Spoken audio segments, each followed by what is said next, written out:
Okay, here's the speech problem. Could it be that the president has to be, once again, elusive, if not deceptive? Lawrence, tough question.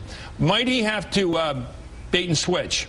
Suggest he's for a public option to get the House to pass a bill. Then when he gets to conference and he has to sell the compromise, he sells that to the House. Lawrence, two-step. Well, one step, sell the public option. Second step, dump it. Luckily for him, it's been 16 years since Bill Clinton did exactly that to the House of Representatives on the BTU tax, and so a lot of the institutional memory is gone. But this is what could provoke a revolt in the House if Nancy Pelosi tries to go first, if she tries to force a vote before it is clear that the Senate is able to act. She may get a revolt because she forced a vote on cap and trade before it was clear that the Senate was able to act. We now know the Senate is not able to act.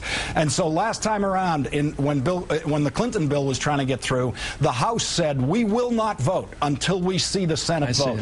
The health care bill went out on the Senate floor, it got destroyed, and the House never did vote. So this is an after-you situation, the reverse of an Alphonse and Gaston. You go through the door first. Exactly. It seems to me the Senate has to indicate through its leadership that they're going to go to conference with something in the range of what the Democrats in the House want, or the Democrats in the House will not pass a bill. So in other words, the Senate has to show, even if it's a fake, a head fake, they got to make it look like they're about to do it for the House to do it first. Right. Because the Senate is not going to do it first. Well, the Senate Health Committee has already done it. Lawrence is absolutely right. The Health Committee has. Okay, let's get back. I only got a couple minutes here, Steve. You're the expert. Communication, then Lawrence. What's the president got to do and why is he speaking to the American people on Wednesday night if the real market, the real target, are the people on the Hill?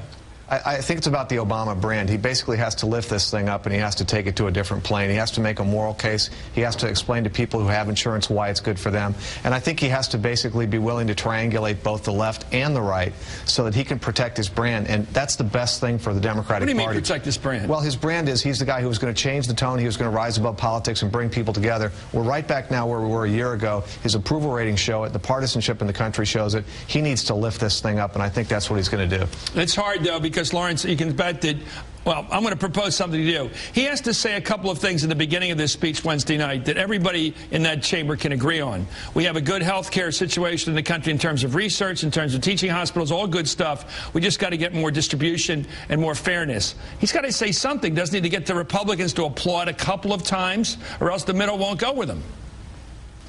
Yes, and they'll applaud on things like pre-existing conditions, that easy stuff. But what they will not applaud for, and what every one of the Republicans will find very easy to vote against, is any of the suggested methods of paying for any version of this bill, including the scaled-down bill.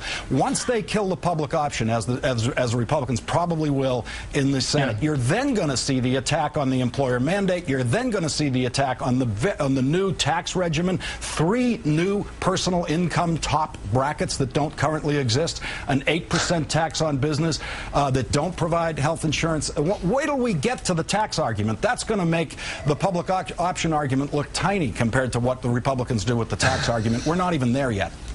You're tough. Lawrence O'Donnell, who worked as staff director of the Senate Finance Committee, knows exactly what he's talking about. And Steve McMahon knows Congress because he's elected a whole bunch of those people. Thank you.